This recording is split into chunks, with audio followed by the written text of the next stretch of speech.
For those schools that have been using the record-keeping module, i.e. the learning progress module, and you've been tracking a child's progress through this section, you can now have the ability to create a report card automatically based on the information you've been putting into the system. So just to give you an example, if you've been using, for example, if you're using a Montessori framework and you've been recording the child's progress, let's just say for the color wheel, and you've been going into the system and been adding, for example, like different children, and you've been saying that that child's been introduced to the color wheel,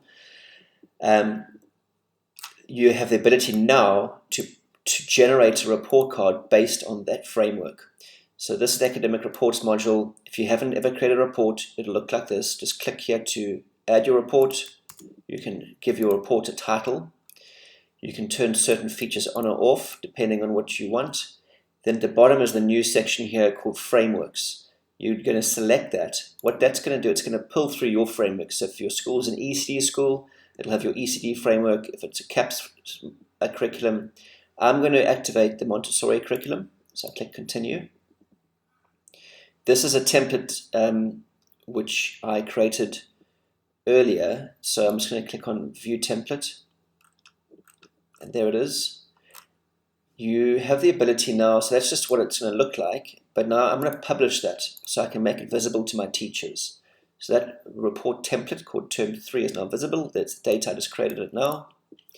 I'm now going to go into the teacher portal.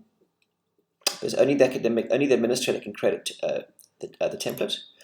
So the teacher is going to come and click on academic reports. She's going to see all of her classes at the top of the page. So grade 1 butterflies. I want to add one for the sharks class. So I'm going to choose term 4 2021. These are all the children in the class. I'm going to go down to Susie. She's the one I'm doing the demo with. So I'm going to click on generate report. Okay, so there is the template that the administrator created. I'm now going to click on choose this template. You can now go in and start putting information here like the student number. If you had chosen to hide this on the previous, when you set up the template, it won't show all this information.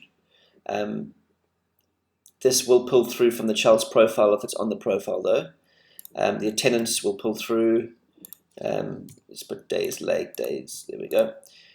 This pulls through automatically as well.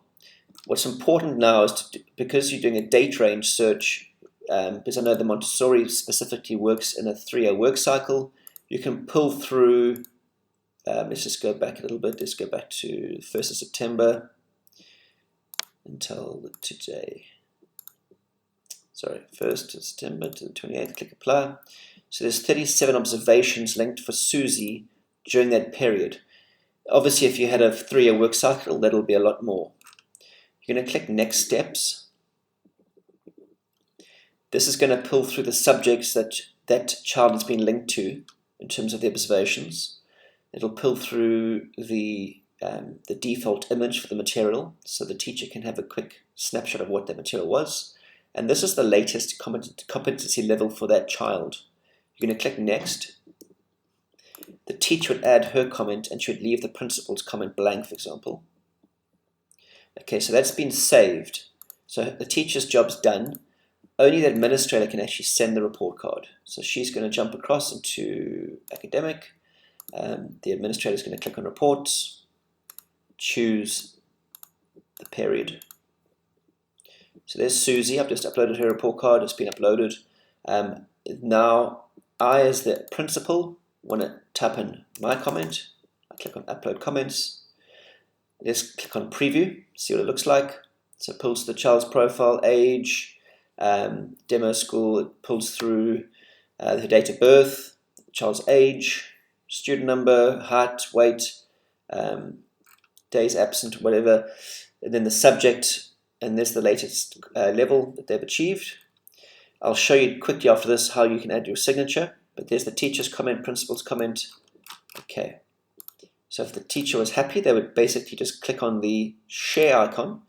What that's going to do, it's going to share it with the parent. So it's been emailed to the parent. So if I flip across to the parent portal, so this is the parent of Susie. Click on academic reports. term 2021, term 4 is preview it. So the parent now has a snapshot of what that report card looks like. If I did jump into my email, I actually would have received an email probably. Okay, there we go. Just open that up. So the parent gets an email, dear Sean, please click here to view CUSI's academic report card. The parent would click there.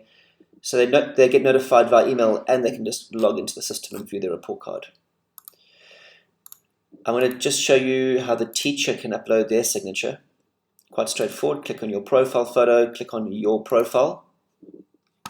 And at the bottom here, it's your signature. You can just add a new one. And that'll automatically update the report card. The other thing I wanted to show you was in the administration section under the academic report card, if you click on templates, there's a menu button here, and that's where you can manage your signatures. There's a tutorial, and then general settings is quite useful because this is where you can actually turn certain things on or off. So if you wanted to hide certain things in your auto signature, you can also choose who the principal is of the school, who the directors are. You can edit your disclaimer, you can turn the disclaimer on or off, and if there's additional information that you want to appear on your academic report card, you can also turn that on. If you've got any questions, please email support@childcloud.co.za.